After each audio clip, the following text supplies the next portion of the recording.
Ooh, that game's NES Hard. Today on... Press B to cancel.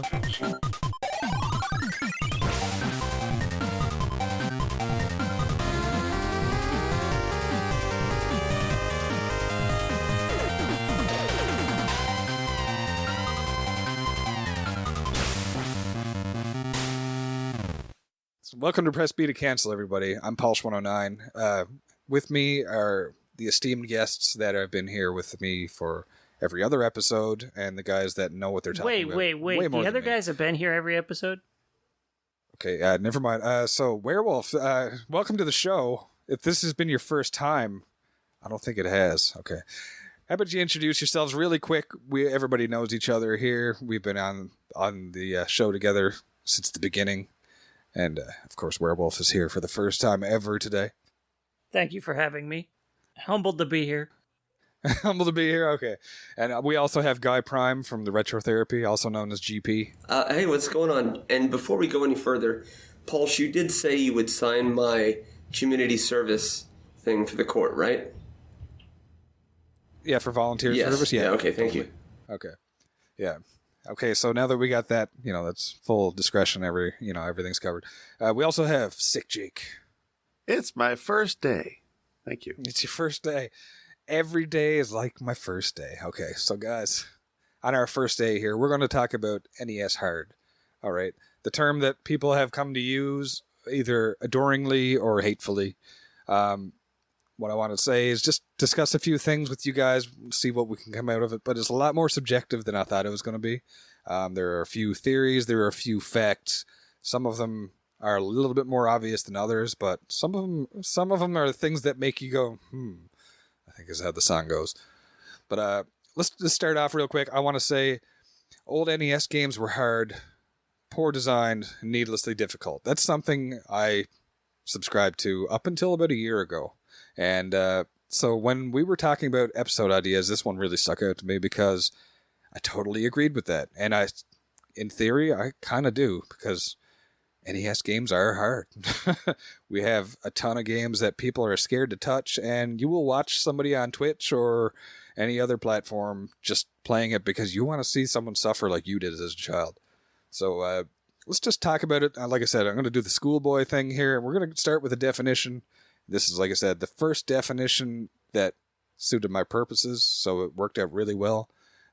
Definition of game is a form of play or sport, especially a competitive one, played according to rules and decided by skill, strength, or luck. All right? That's something that you can argue with a lot of modern games sometimes. But skill, strength, and luck are some major components to it, and game design was built around that a lot more often than you'd expect. I want to talk about the hardware side of it a little bit with Werewolf here. And could you just tell me a little bit? We're going to skip it. We had Atari to start with, basically, and we stepped up and we basically doubled the power hardware-wise. I'm going to argue with that. We'll just say that. But what was the biggest difference between Atari and NES, would you say, in a nutshell?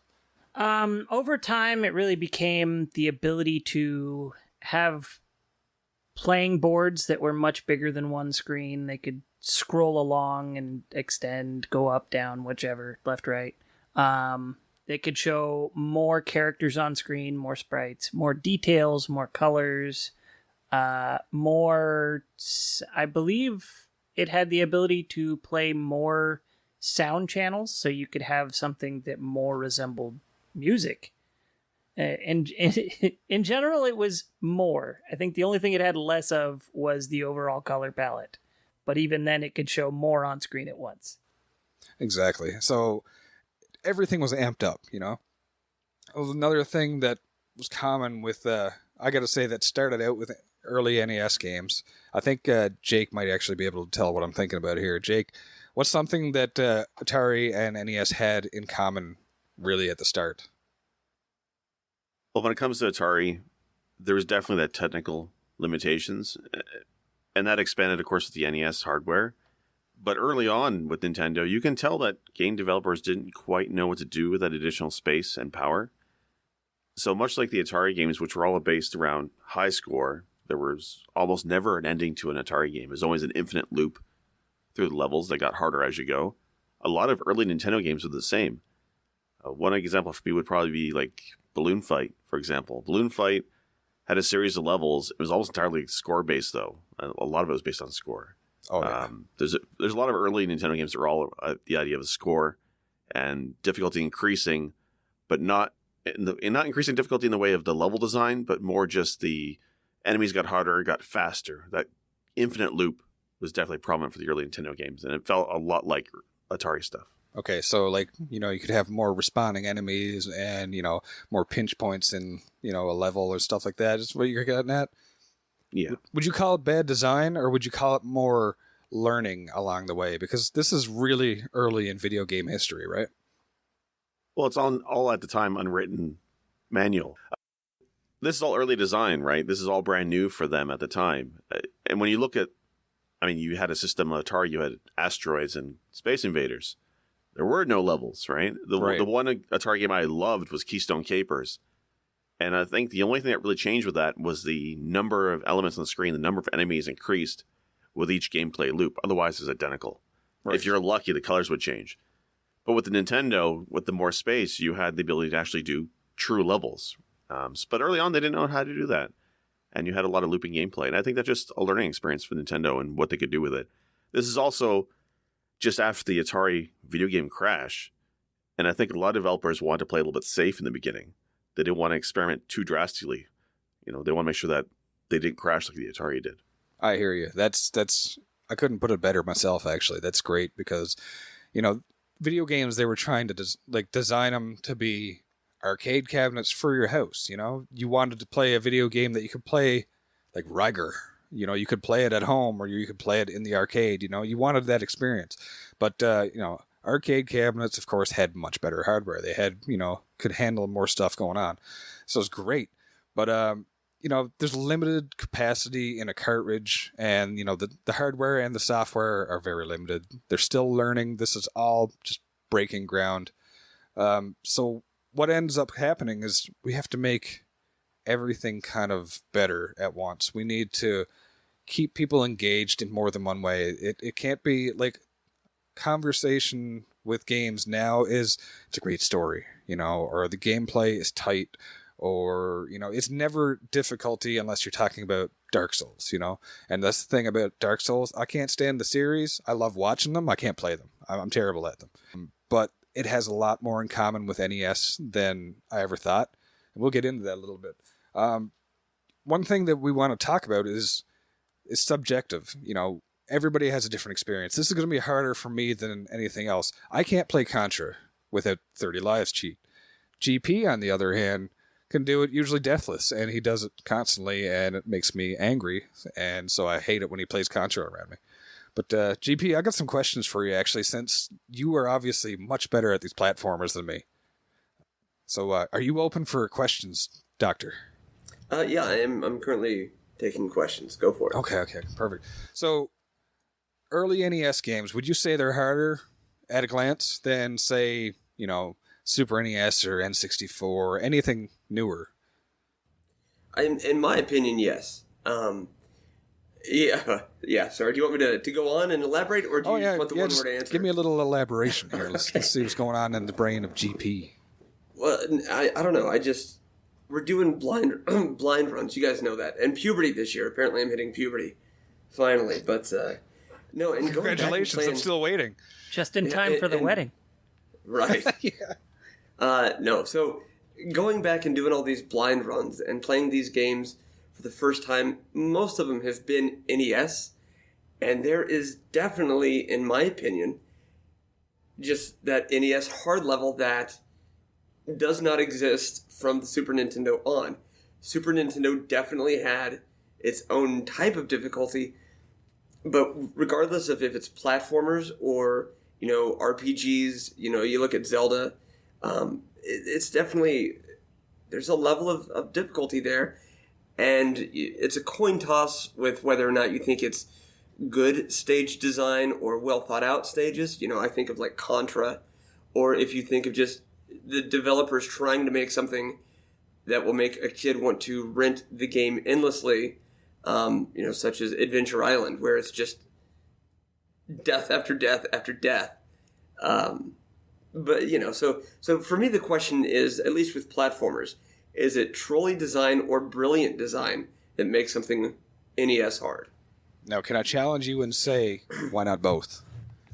Well, no, I think that's ultimately where it's got to come down. Like There I was you saying, go. it's either it's either going to be the good game design that is difficult, but you can tell the developers want you to win. They give you the opportunity. They just say, this is the way we want you to do it, but you could do it other ways.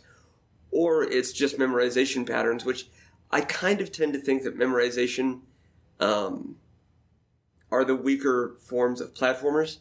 To give you an example, Battletoads. Battletoads has a lot of great things in it, but the part that people really get hung up on the most, when I did my blind run of that, everybody said, good luck with the turbo tunnels. Well, that is pure memorization. There's no RNG, so far as I can tell. It's just high-paced memorization. Exactly, and that's a major part of it. So Yeah, and if you zoom out and look at that game as a whole, the weaker parts of the game, in my opinion, are the memorization ones. But the stuff with RNG and the platforming, that's really the crux of makes a game like Battletoads great. right, and that's fair. You guys, anybody have anything else to chime in on that? Now, see, I have something to say regarding the RNG that takes it way too far. I don't know if you guys are terribly familiar with the game Werewolf for the NES, but Oh yeah, dear God, there is so much RNG in that game for things that hurt you, knock you into pits to kill you. It's absolutely ridiculous, and it makes it not fun. would you say it's intentional though? I honestly couldn't tell you.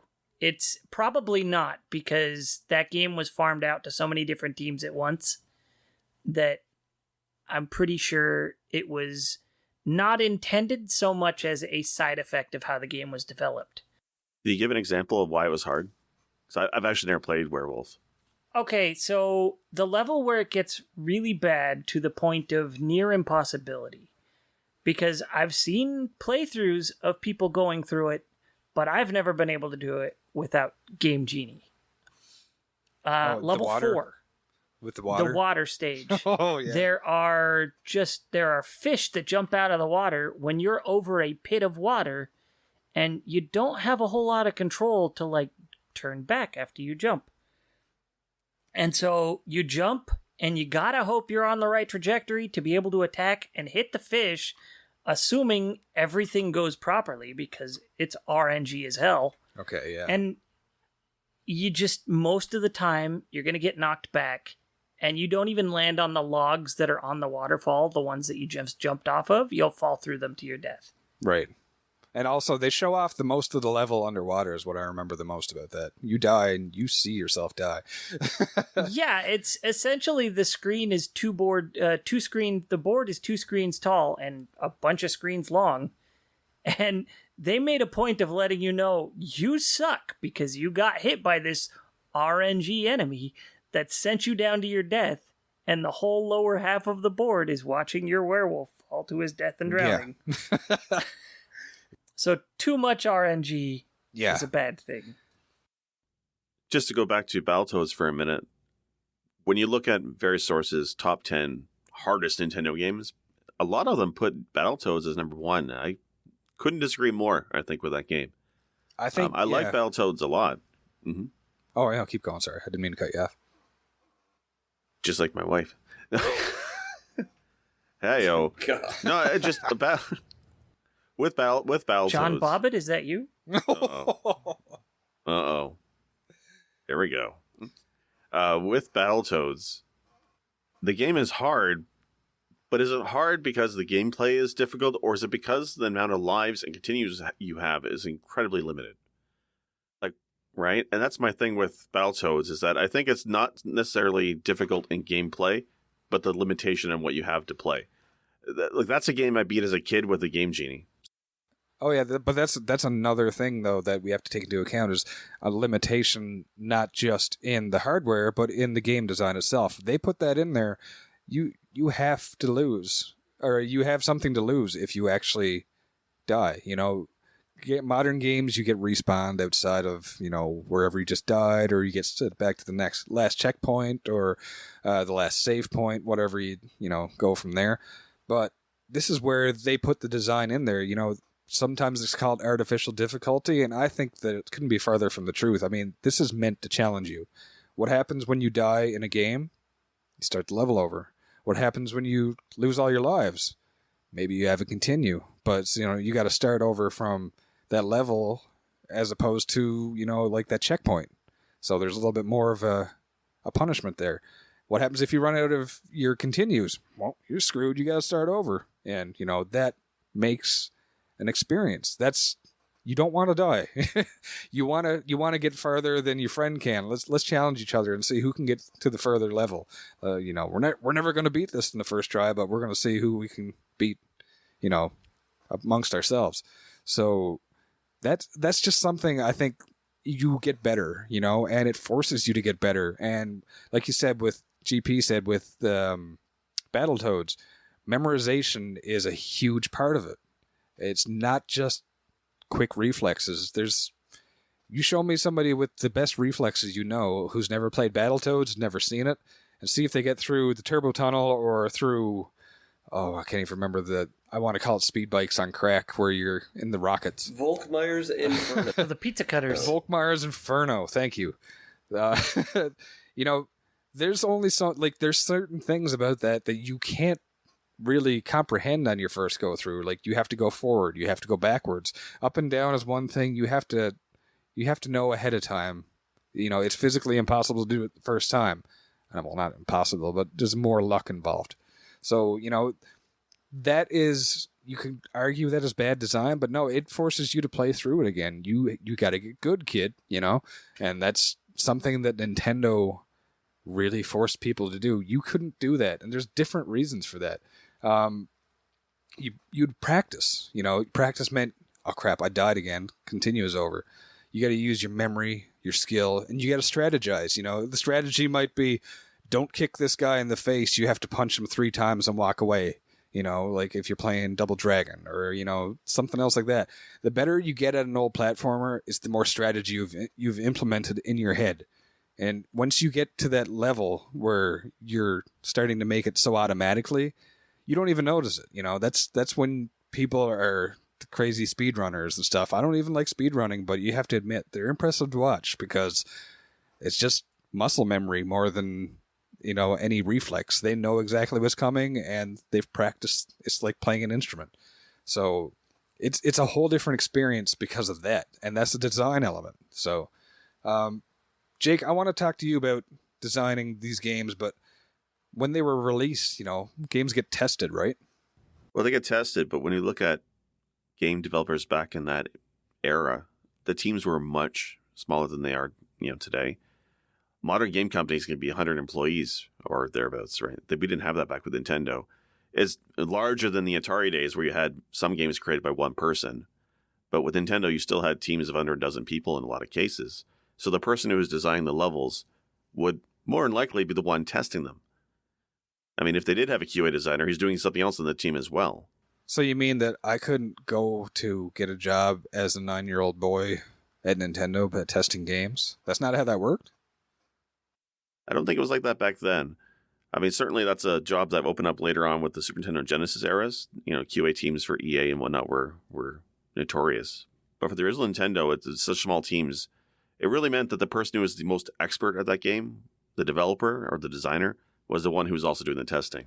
So if they're the ones playing the game over and over again, they're constantly knowing and they're, finding all the bugs. They know exactly what's coming. So they kind of have the advantage, right? Well, that's the thing. There's another, to look at another modern game, there's what's the guy's name? Wolf, do you remember the guy's name who made Castlevania? Igaruka, I think his name is? Koji Igarashi. Igarashi, okay. So Igarashi has recently released Bloodstain, which is a throwback to the Castlevania series. Right. But I read an article or an interview where they're talking about how they created their game and how they took an approach to testing it. They ensured that everybody testing the game could beat every single boss with the lowest item or the weakest item in the game, a knife. If they couldn't beat the game or the boss with a knife and didn't die, then they had to go back and retool that boss to make it easier. So right there, boom, 100% design. That is all by design, and that's exactly what I'm trying to get at here. Is like they thought this through more than most people ever expected you to. That is something I didn't even know, and I mean that makes perfect sense. I think that's awesome. But I mean, you go back to the original Castlevania and you see if they had that philosophy. Something tells me they doubt it. Yeah. I do have something worth considering when games were brought to North America, at the very least, for the NES. Because Nintendo of America had what they called a Game Master, which was Howard Phillips. He would play the games that were coming over from Japan and determine whether the American market would find them fun or not. So that way, Nintendo of America would be like, yes, we want this one over here. No, we don't want that one. And so It was all on one guy's shoulders, basically. But, eventually the team branched out. But you have to consider the fact that when they brought them to North America, these people who would play the games and determine whether they were for the North American market would also give notes to the developers for bringing them to North America and let them know, this should be harder, this should be easier, and so forth. And a lot of times it was making games a bit harder. Right. And so part of that comes from the fact that these guys just played games for a living. They inherently were better at games than the average person. So they were like, yeah, this is too easy. This needs to be harder. And so... Is this like a pro sports ball thing? Is this how that works too? Wait. Okay, so this is turning out different than I thought. This maybe actually sounds like the definition of a game. Yeah, maybe. It's just... It's just worth considering that the people who determined whether the game was for the North American market could sometimes find the games too easy just because they played them for a living. Oh, exactly. And that's something else. I mean, if you're going to hear NES Hard, the first person who's going to say it is usually from North America, because we got a lot more of the easier stuff, and think about the Lost Levels. We've talked about that in a previous podcast. Jake, what was half the reason they changed from Lost Levels to the Doki Doki Panic version? Well, the main thing was the difficulty, right? That was one of those games that came across North America, and Howard and his team looked at it and said, there's no way. Lost Levels is far too difficult for the American palate. It's a game machine. It's not meant to be that difficult. We got to find something else. So that's why they went and pulled up Doki Doki Panic. And Lost Levels, when it was released in Japan, it was meant to be more of an expansion, right? It was meant to be hard. They wanted to take people who beat the original Mario and give them something that was expanding and more difficult, more challenging. And that's what Lost Levels was. Hard by design, for sure. Exactly. And that's the thing. So it was hard by design, and that it led to us getting an easier game, completely different game. And that was by design as well. Like, that's another element. This is too hard for our audience. This is too easy for another audience. It goes on like that. So these are all conscious decisions. I'll say one more angle I just wanted to touch at before, get too far off topic is, another situation is, when did game rentals come into this? Anybody know? Like, when was the explosion of game rentals? Because we all know when it died. Everybody experienced that. That's pretty much old enough to understand this podcast. But I mean, most people, were too young to even realize when the whole rental industry started. And what's going to happen is, if you beat a game, in a weekend, you rent a game for the weekend, you beat it. I felt good. You put it down, never play it again. Has that been the case for you guys? I mean, obviously there's going to be some games that you play and you play and you play, but if you're renting a game and you beat it the first time when you rent it over the weekend, are you going to rent it again the next weekend, or are you going to try something new? What about you, GP? Well, actually, no. I can't say much as to when the video game rentals started, but I can say that my older brother and my older cousins were always the ones who had the insight into what games to try and to rent. My cousins had the Nintendo Power subscription, so they always kind of knew what to look out for. My older brother, of course, being the older brother, kind of got dibs on what he wanted to play, which was a good thing because I was clueless. And for me, I just second-handed everything they tried, and if they were addicted to that game over the weekend or whatever it was, I was, shit out of luck. I didn't get to play these games. And honestly, that's kind of what led me to just honing in on the same, 20 to 30 games throughout my entire life up until this point. So, clearly, kind of to bring this full circle, we talked about the arcade being brought into the home and using these at-home arcade systems, the NES and the Atari and things like that. You can't pump quarters into those, so how are we going to get them to continue renting or buy? Like you said, it's ramp up the difficulty. That's the name of the game. Yeah. And that's not necessarily a bad thing, right? So, absolutely. I could not agree more. I'm glad that we have NES Hard, but I'm not usually glad that we have it until I beat the game. Yeah, I've seen that actually. I know you are usually on the fence about a game, and you're like, "It's not bad." I don't see the appeal. I don't see why people get it. Next thing you know, you beat it, and why are you speedrunning this? What? Right, yeah. I thought you didn't like this game, and now next thing you know, you're practicing for a charity event playing this game, or so. But no, that's fair. That's totally fair, and so that is giving you an experience because you have something to conquer. It's not just beating your way through the game. It's just it's beating the game in general, not for the ending, but just to say you beat it, and then you can do it again and again, and it's like, hey, this is an accomplishment. Right. Modern games is something that it doesn't have that same mentality anymore. The experience of a modern game, because we have such better technology, we can put more into a story. We can put more into the voice acting or the audio in general, the sound effects, everything. You get a visual novel, but with video game elements, so you're in control of it.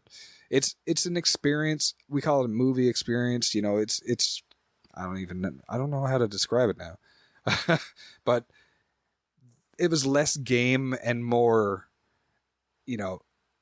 fantasy experience. If that makes any sense. I'm trying to find the right words, and they're not coming here, but it became less about a game and more about an experience. If that makes it makes any sense. And I know that a game is an experience, obviously, but you can pick up and put down an NES game. You want some mindless just video game time just to relax, you can pop in an old NES game and see if you can beat your high score.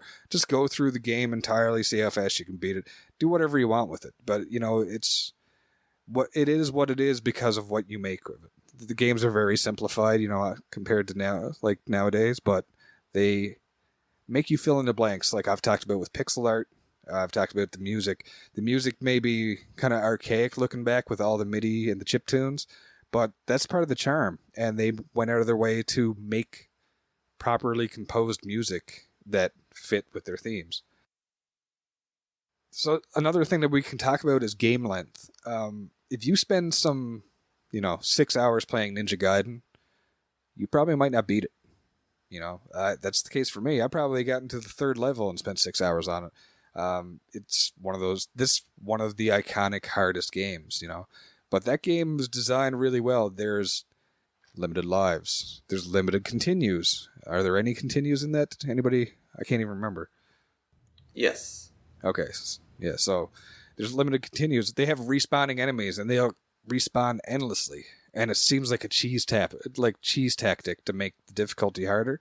But at the same time, it's all based on triggers. So if you run past this screen, you run past this one pixel on the screen, a bird will come out, or a dude will come out who's in your way. You have to find a way. You have to strategize a way around them. Would that be fair to say, or is it just luck and it's pure reflex? Because sometimes you can't act on that reflex within the constraints of the game. You can only slash forward or backwards. You can't do it up or down. You can't do the downward thrust like you can in Zelda in every game. It gets a whole more level of strategy, and the games become a puzzle. Not necessarily Tetris, but you have to think ahead. You have to strategize, and that's where the muscle memory, that's where the experience, that's where the practice all comes in. Before, if you spent, like I said, I was going on talking about 6 hours on Ninja Gaiden. You can beat the game in half an hour, 20 minutes, something like that, probably. 40 minutes, 50 minutes. I don't even know what the record is, but you can do it in one go. But you might have spent 50 to 60 hours playing that game. What happens if you spent 60 hours playing a modern video game? You might be past the tutorials. So, and to be fair, the games in these days often need them because there's so much you can do. I digress. You can take the lives and continues out, the knockback, especially in Castlevania and Ninja Gaiden. Those are all things that are designed in the game. To make them a game, you have to get past this. You get stuck on a spot and you go through it. You have to get past it. Jake, has there ever been games where you can't get past a single section because you just can't figure out the pattern, or is it because it's completely unfair? Which one is usually the case? One good example is a game that, when I was researching for this episode, I forgot about, but I had played a lot as a kid, was Top Gun for the Nintendo. And much like the movie, you're a fighter pilot taking down, bogeys, dodging missiles, that type of thing. And it seems not that difficult at first, and it's actually quite fun. The shooting gameplay works. But one part that was always death for me, I could just never get past it, was at the end of every level, you had to land the plane on an aircraft carrier. You would adjust your speed, your angle, and all that. And if you didn't nail the timing and the settings, you either fell in the ocean or just rolled off the deck of that ship and fell in the ocean either way. You're dead either way. It was almost impossible for me to land in that aircraft carrier. I felt like I was doing it mostly through luck. I must have had the knockoff of that game or something, because you just described stealth ATF to a T, except for the aircraft carrier. It's the same thing, that the dogfights were awesome. Then at the end of the stage, you got to land that thing, and you almost always crash it. Well, I still remember the one section where if you manage to land by dumb luck on the aircraft carrier, the next level you have to refuel in midair, which I'm assuming that's difficult in real life. That makes sense. But why they made it so difficult in the game, I don't know. But you had to line up with this nozzle that comes down the screen. And if you miss it, you take too long, the fucking plane takes off on you and leaves you behind. And then you die without fuel. Like, it was just insane. But the rest of the game was fine. The combat was fine. Everything else, not a problem. It's just the landing in the aircraft carrier and also the precision when you're trying to refuel. Those two parts, I almost never got past in that game. Yeah.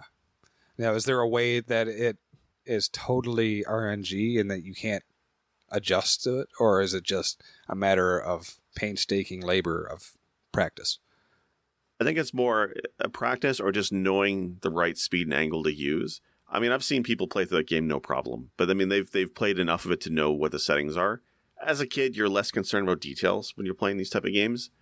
And the game is so arcadey. And the combat is mostly combat focused. So when you're faced with the elements of trying to be precision and landing on an aircraft carrier, that part almost feels like it doesn't belong in the game. It feels like a different genre at that point, from arcade to simulation. And that part was really difficult as a kid. You just triggered something in my head too. Another thing when we're talking about arcadey games, a lot of the earlier NES titles were, trying to emulate arcade games. But something that we developed along the way was the ability to save or use passwords. Now, you couldn't do that earlier on, and then they figured out how to do it, and then all of a sudden they could put more into it. So even with, you can use passwords to kind of bypass almost the whole lives and continues thing, or add on to it. So, if this isn't enough, then you can start over here. This is punching your password. Boom. We're at level 4 again. We're about to suffer through it.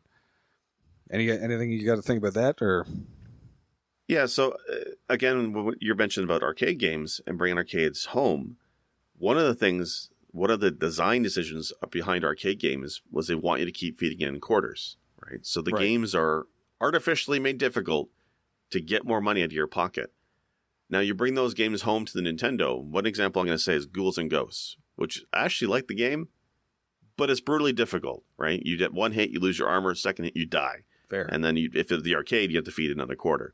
But the home, obviously you paid full price for a game. You don't need that, but they don't want to redevelop the game from scratch. So instead they put in, I want to say it's Infinite Continues for Ghouls and Ghosts, or Ghosts and Goblins. I can't remember which one it was. It was Ghosts and Goblins, and yes, it was Infinite Continues. Right. Though it was completely possible to screw yourself by picking one player instead of going down to continue. Oh yes, I remember. Actually, I remember that because I did that recently on the Switch has that NES collection. I did that once, and that pissed me off. Wonder if that was deliberate. Yeah, I think that could have been an effect for the developers to kind of troll with us too, because, and this is my argument. There's no proof of this, but I could say, making it easy to accidentally go end instead of continue kind of makes you slow things down a little bit, and you got to be careful that you don't screw it up. So that's my little argument. I'm trying to debate this topic a little bit and try to show that everything's by design, when of course it not always is. Let's look at point and click adventures. Those can be ridiculous. There can be stuff with like you said with Werewolf, where it was just the RNG was making it impossible, so it becomes luck more than skill or strategy, and I think that's bad design in my opinion. It does add an element of risk and, reward when you actually beat it, but it can be a little bit tricky sometimes. So yeah, so some games were made poorly as a result of, let's try to get this out. Other games are trying to make you stick with it, They don't make more money if you buy the cartridge and die a million times in Ghosts and Goblins. They do if you're playing the arcade, but not for the cart. So that was part of the rental thing too, is rentals also affected the industry. What do you think about it, GP? About rentals? About rentals, yeah. Just want to ask you about that first. Okay. I think the idea behind rentals, as Sick Jake kind of mentioned earlier, was you can't pop quarters into the games when you're at home. So you make them hard. But depending on your age and what you rent, that is what's going to impact how quickly the turnaround is. I mean, if you're a kid and you rely on your parents to take you to Blockbuster or wherever to rent the games, you're kind of stuck to their mercy. But there is, if you make it to stage 5 in Doki Doki Panic, and you've got to return that game, there's a timer in your head almost saying, I have to go get that again as soon as possible so that I don't forget how to do what I've already done. And exactly. So we've talked a little bit about luck and stage design, but a lot of that is also the idiocy of the player, which I think I'm kind of the human embodiment of that idiocy. And that's also where the life hack, the original life hack of leaving your NES on overnight came from. This may never happen again. I have to leave the game on before I go to bed.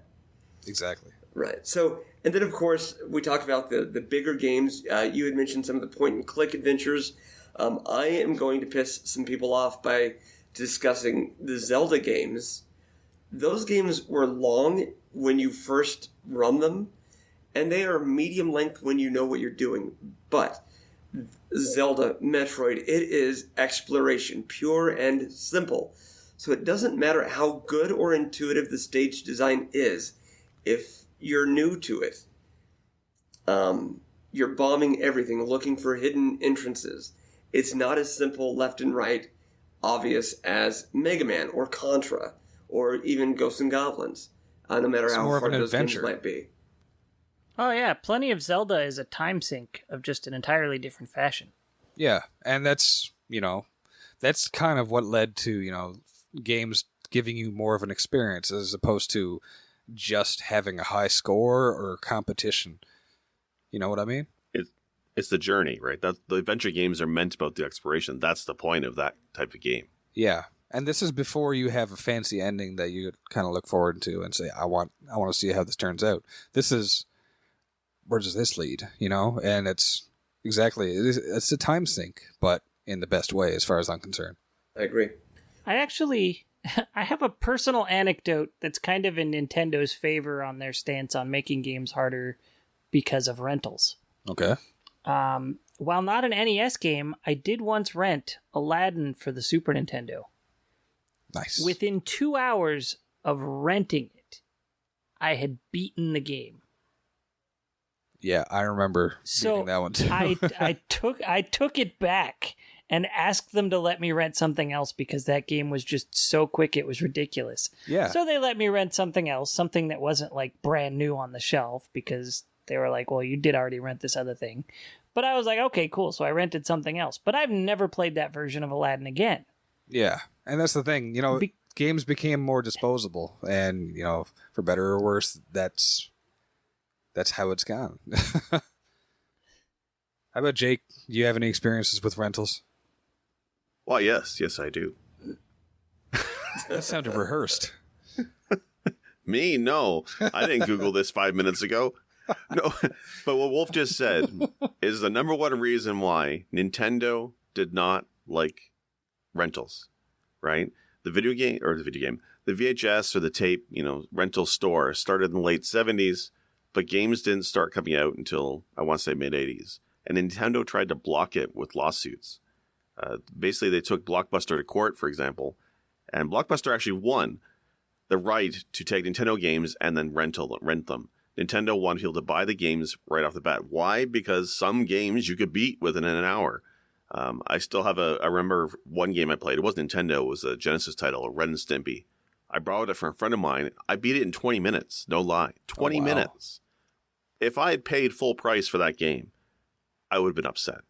And Nintendo had a lot of games where you could beat them very quickly. So Nintendo hated the rental industry because it let people experience their titles and finish them very quickly. And that trend of lawsuits continued throughout the 80s. They even had one in 1990. It went to the House, and they had to rule on it. And again, Nintendo of Japan said that this is hurting our bottom line. By renting these games out to people who can probably beat them for $8 or $5, what the cost of rental is, they're not paying the full price of the game. You're hurting our bottom line.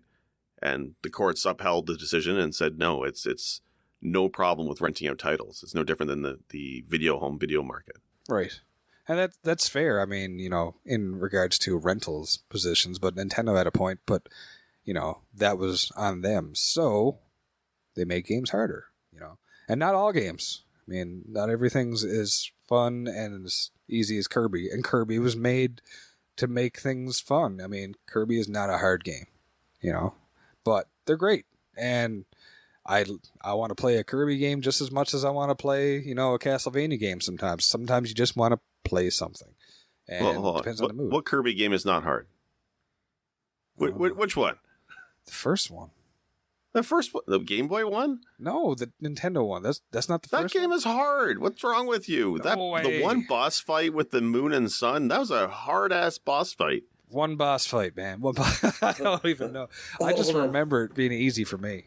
Sorry, my 7-year-old daughter's chiming in here. Kirby is easy. Okay. Very good. Oh. Nice. I'm just a scrub. I see how it is. That game is... I challenge you to play that game again. I did on stream. I've never beaten Kirby, but that's usually because I get so bored. Oh, geez. And I'm sure I'm going to get some hate for saying that, but I've beaten the Game Boy one, the NES one. I've never beaten just because I get bored along the way.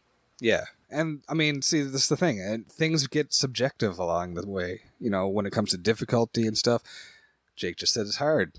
I had no problem. You quit it because it was too easy, GP's 7-year-old daughter says, you're all nubs.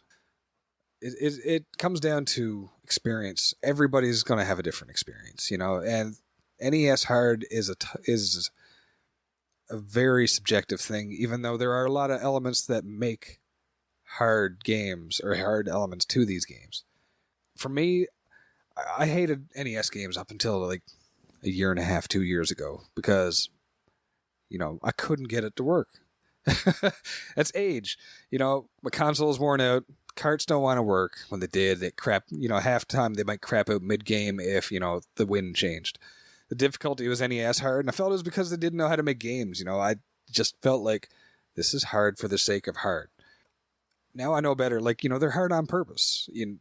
For different reasons, we can talk about that for hours, and that's the thing. I think I'm getting tongue-tied because there's so many angles we can talk about, and we can talk about one angle for hours. But they're meant to challenge you. And, renting a game and beating it in a weekend is one thing, or 20 minutes in Jake's case. But you never buy it, right? You don't want to play it again. You didn't want to play Aladdin again. So NES didn't have the hardware to have engrossing storylines and good gameplay. You know, if it was an engrossing storyline, it was probably a point and click adventure, which was mostly text based, and they were hard for a myriad of other reasons. Like there's just trial and error half the time, and you know there was no learning curve. It was just hope for the best. You know, Shadowgate has probably got one of the best soundtracks I've ever heard for an NES game, but I hate playing it because if I don't know exactly what to do, then you're lost and you just have to die over and over again. So NES being hard, it kind of forces you to fill in the blanks. You know, you had to experience it. You want to be a plumber that, you know, gets mushrooms and gets powerful, or you want to be a guy that's fighting aliens, or you want to be a vampire hunter, or you want to be a giant pink puff that eats everything in his path. I mean, I'm kind of like that now. In real life, but you know, you have, there's no way to put the stories in there. You have to kind of put yourself in there the same way when you're reading a book. You know, the book is always better than the movie. So for me, I think a lot of retro games for me, because of the difficulty, because of the fact that you have to fill in the blanks, it's like reading a book. I'm going to have a couple more points, and then we'll top it off with everybody.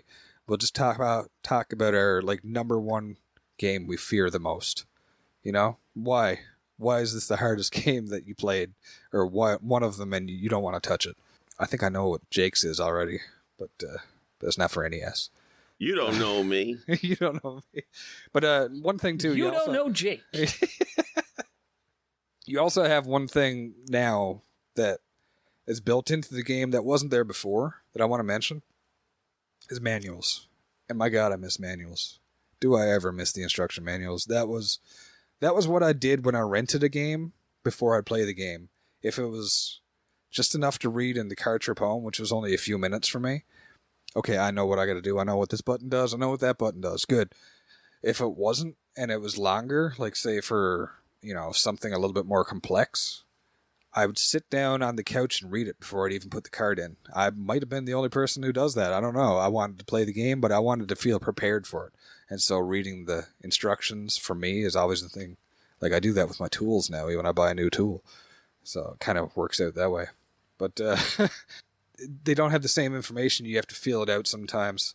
Some people are okay with that. Others aren't. You know, this is hard. This is easy. But either way, we got a lot of stuff in common now with modern games that I don't want to touch than we ever did with NES games. And because of the difficulty and because of the play style, the design of the games where you're designed to be hard, to challenge you, for me, a true game these days are the ones that I don't want to touch, like first-person shooters. You know, you have to take out other players, you know. So it is skill and reflexes. It's not memorization. You might have strategies you can employ, but that's it, right? But those are games I don't want to touch, but at the same time, they have the most in common with these earlier games for difficulty when it comes to skill and reflexes. But a lot of the stuff is memorization. A lot of the stuff is just experience and going through it again. You don't have that same kind of experience now because of all the checkpoints, the auto-save, auto-aim, you know, things really change the experience. Either way, I can gush about this for hours. So again, let's just talk about the final. What's the nail in the coffin for you there, Werewolf? I want to hear about what's one game that makes you fear. Okay, so there's a game that I've been wanting to play and actually beat for years. It's called Legacy of the Wizard. I don't know if you guys know of it or not, but it's part of the Xanadu/Faxanadu series. Oh. It's like a side story type of game, but it's like an action RPG platformer. Very early Metroidvania. I'm interested. And you actually have multiple characters to play as, and for whatever reason, I have never been able to navigate the dungeons in that game properly. I either pick the wrong character and get stuck somewhere and can't get out because that character can't jump high enough, or I pick someone who's too weak for a certain area and I just get my ass handed to me. There's so many elements to that game that can go wrong, and you really need to be able to navigate it with the right characters, which means you have to go back to, like, navigate all the way back to the beginning of the dungeon every time to swap characters back at home. Because there's Mama, Papa, the brother, the sister, the grandmother, I think, and the dog. That's quite the party. And it's a pretty difficult game in a lot of regards, in terms of, you know, how enemies act. You know, you actually have an ammo count of sorts. It's got puzzles and exploration and difficult fights, and it's just one I've never beaten, and I still intend to. That one is, as far as NES games go, that one will probably be my Everest. That'll be it. That'll do it. That's interesting to hear, though. I kind of want to check that out now, because the party alone that you have there that you mentioned is pretty intriguing. You just want to play as a dog. You're not wrong. Oh, I usually did. He turned into a little dragon. What? See, that's even better. All right. How about GP, man? What about you? What was some of your most feared games? I know you probably conquered a few now in the last while with all the blind plays you've been doing, and ones that you may have feared, like Battletoads. Oh, yeah. A lot of these, well, in the past year we've beaten a lot of games, but they've been blind runs, so I haven't really been afraid of them because I haven't known anything about them. So I'll answer it this way. Currently, the one game I've seen a little bit of that I have no desire to play is Ghosts and Goblins. We did the blind run of Super Ghouls and Ghosts, and I fell hard in love with that game. And then going back and looking at Ghosts and Goblins, I just don't have the desire to play it. It looks bad, it sounds bad, and it's not there for me. But that's fair. The one game growing up that I felt so accomplished when I beat it, and I'm going to get some shit for this, is it's an LJN game called Jaws, based off of Jaws 4: The Revenge starring Michael Caine. And it's just like the movie. Yeah, right? It's Michael Caine. Okay. So here's the reason I'm afraid of it. We're going to cut that part out. But the reason that's what you think I celebrated my victory over that game was that game, we swam all the time growing up, and I had this fear of sharks, even in swimming pools. You know how it is. But that game, my older brother, who could beat everything, could not beat Jaws.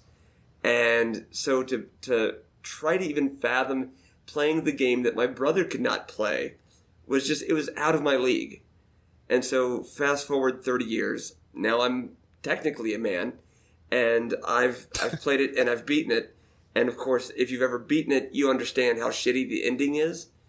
If you haven't played it, maybe just YouTube it.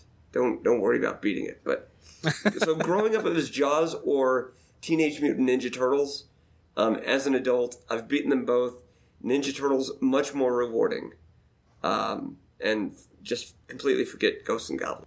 Okay, that's fair. I gotta say, I agree with you when it comes to Ghosts and Goblins. I love Super Ghouls and Ghosts. This is probably one of my favorite games. But I have no desire to play Ghosts and Goblins, so... Ghosts and Goblins and Jaws can confirm both of those sentiments from GP. Well, yeah. The thing about Ghosts and Goblins, though, is that, I mean, the Infinite Continues, it's actually beatable, and it is definitely a hard game. Don't get me wrong. Yeah. But with the Infinite Continues, it makes it doable. It's just a rough experience after you've gone through Super Ghouls and Ghosts already. Well, I agree with that, for sure. And after you've beaten it, do you feel accomplished? Or do you feel like, well, that was a thing I did? No, you know why? Because you have to beat it a second time to get the ending. Right. They make you do it twice. And that's where I want to argue about bad game design. But but that's, I gotta say, no, I love the second one. So, and Jake's completely right. You know, it's hard, but yeah, going back a second time, yeah. So yeah, Jake, would that be one that you were afraid to play? No, actually, well, okay, at first probably, but when I played it recently on the Nintendo Switch, they did a re-release, and when I realized there was Infinite Continues, I didn't finish it, but I got quite deep into the game after only an hour or so. So it's one that I actually look forward to playing. But compared to the Super Girls and Ghosts, you guys are right. it's not a game you go back to. It's not like you're going to play Super Metroid. You want to play the original Metroid to see what it was like. It's once you've tasted 16-bit in that series, you don't want to go back. I agree with that. But for me, in the game that I fear, the game that's probably most difficult for me, if you say Kirby, this podcast it's is over. difficult for all the wrong reasons. Look, man, Kirby is difficult. I'll fight you. All right, that Game Boy game, there's a hard mode in it. I beat the hard mode. I was accomplished as a kid. I know we've established, according to GP's kids, that I am a dirty casual, and that's fine. Right? But the game that was hard for me was actually hard for all the wrong reasons, and it's ported on everything. But I did play it on the Nintendo originally, and it was Bart versus the Space Mutants. Oh, Has anybody played that game? Yes. Dude, I've gotten to the second level. Hey. Werewolf. Sorry. Yeah.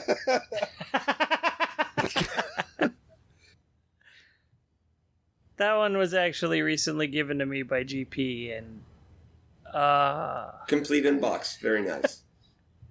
oh yeah, I love having it on my shelf. Yeah, on the shelf is where it looks good. I don't so much love having it in my toaster. No, but that game is hard. So, I mean, you guys have played, which is great. The first level, the game is every stage you're collecting something. The first level is fun, actually. It's not bad. There's lots of Easter eggs in it. You're trying to find things that are purple and paint them.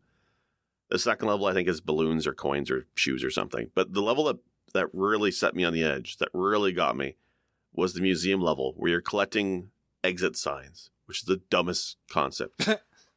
But first off, they're all high up. And half the time you have to use ammo to shoot them. That's the one problem. But there's one section in particular that is always maddening to me, and it's the tar pits. You have to jump across tar pits, and the platforms. See, this game, it's been ported to every system, and it shows in how janky it is. It's like they never quite got the hitboxes right to me. Every jump in that game is perilous, whether I feel like if I'm off by a couple pixels, even if they're invisible, they're enough to make that jump fail. And you fall in tar pits, you die instantly. And that's one of the grudges I have in most games. And this even goes to games that are treasured like Mega Man. If there's instant death because of that kind of concept, spikes or lava, I hate it. Mario's an exception because you can usually avoid it. But games where you have that just random instant death because of pits and spikes drives me nuts and just sets me on the edge. And that museum level, those tar pits, I don't think I ever did beat that. And I don't want to try. There's one streamer I've been watching, and he goes through it, and he's good at the game. He speeds runs it, and he has issues with the tar pits. So it just tells me that how difficult, not just artificially because there's limited lives and whatnot, but difficult in that the hitboxes, the design of the game was done badly, and it's hard to judge jumps, right? And difficult by design, because they put all these signs you're going to collect high up and in difficult spots, making it just hard to get through the level. It's hard for all the wrong reasons. I just do not like that game for the difficulty. Yeah, and that's the thing, too. We were talking about that earlier, but, you had teams of people playing the games and stuff. Might have gotten tested. Some games definitely didn't get tested enough. Other games probably tested so much to the point where they became harder, So when it comes to that, you have to take into account about people actually having time to develop their game fully. Was this game finished, or were they on a time crunch? There's a bunch of angles and stuff. Sometimes you'll never know these things, but when a good game comes along, I think you know it. You might get really salty at it, but if you beat it, boom, you're laughing. Yeah, guys. I kind of out of ideas here now. Otherwise, we'll be talking for another 6 hours. So, I do have one closing thought. Oh, what's that? It wasn't until doing research for this podcast that I had ever heard that NES hard games were due to bad game design. That was something that I had never heard until these last 2 weeks. I only heard it. Is why? Oh, I don't know why that is. Oh. For me, all the people I know who play video games grew up playing video games the same age as I did. So, yeah. NES games were just brutal. We accepted definitely it. We moved on. Yeah. It's definitely a younger generation too. Because I mean, I'm mid 30s and you guys are, you know, late 40s. It's all cool.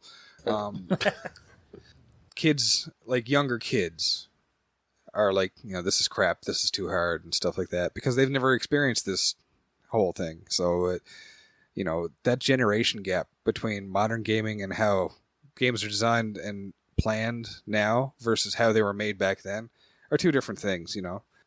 I don't want to bring up Dark Souls and just start preaching on that one because everybody else probably already has. But, you know, it is one of the most true to original game designs when it comes to like the NES era because it has the same kind of mechanics. You have to take your time. You have to learn patterns. You die, you suffer, you learn, you get better. And sometimes you die because the game straight up lied to you. Yeah. And we all call the dragons are dead. Oh, look, a dragon corpse. Oh, look, it ate me. Yeah, that's why I'm not playing that game because I know that's going to happen to me. No, but that's all these things. See, it shows how subjective these things are. But bad design, I think, has become an excuse, especially for a generation that doesn't know so much versus ones that experienced it growing up. So I don't want to say ignorance, or because that sounds rude. Yeah, maybe it's ignorance is bliss kind of deal. I just feel like if you're gonna blame the design choices, at least have ideas of why. Yeah. You can't just say, "Oh, it's bad design." If you don't have something to back it up, it's probably not quite as bad design as you think it is. Exactly. So I think it's more of an excuse, and that's probably why I wanted to argue against that excuse. So. Yeah, I think we've hammered it home enough here. Guys, I want to thank you for listening to me ramble about stuff because there's so many elements of this that couldn't keep my thoughts straight. Just for anybody who's interested in finding some more content by these lovely gentlemen, how about we start with GP and let's go talk where we can find more of our hosts. Sure, thank you. You can find me on Twitch as The Retro Therapy. And then also on Twitter and Instagram. Is it as also the Retro Therapy? Like a modern sexy ass gamer? No, wait, that's me. Okay, never mind. Nice. Nope, no sexy ass, just therapy. Okay, cool. All right, and Jake, how about you, man? And where can we find you? Well, you can find me on Twitter at SickJake, or I'm also a part-time, semi-annual, buy-never streamer on Twitch at twitch.tv/SickJake. Sounds so rehearsed and sounds so beautiful when it comes out of your mouth. I'm just, oh, God, teach me. And how about the art of bullshitting is strong when you have kids. Nice. And Werewolf, how about you, man? Where can we find more of you? You can find me on Twitter and Twitch at Werewolf, WAREWULFF. And thank you again. I'd just like to reiterate, thank you guys for having me on the show finally. Yeah, no problem, man. It's great to have you here for the first time ever. Anyways, if you want to find more, you can always come back. If not, press B to cancel. Special thanks for music go to Arthur the Ancient, found on SoundCloud, or The Last Ancient on YouTube. For more episodes, please visit our website, pressbtocancel.com. As well, feel free to like or subscribe at Apple iTunes, Google Podcasts, or anywhere else you like to listen to your favorite shows. As always, thank you. This has been Press B to cancel.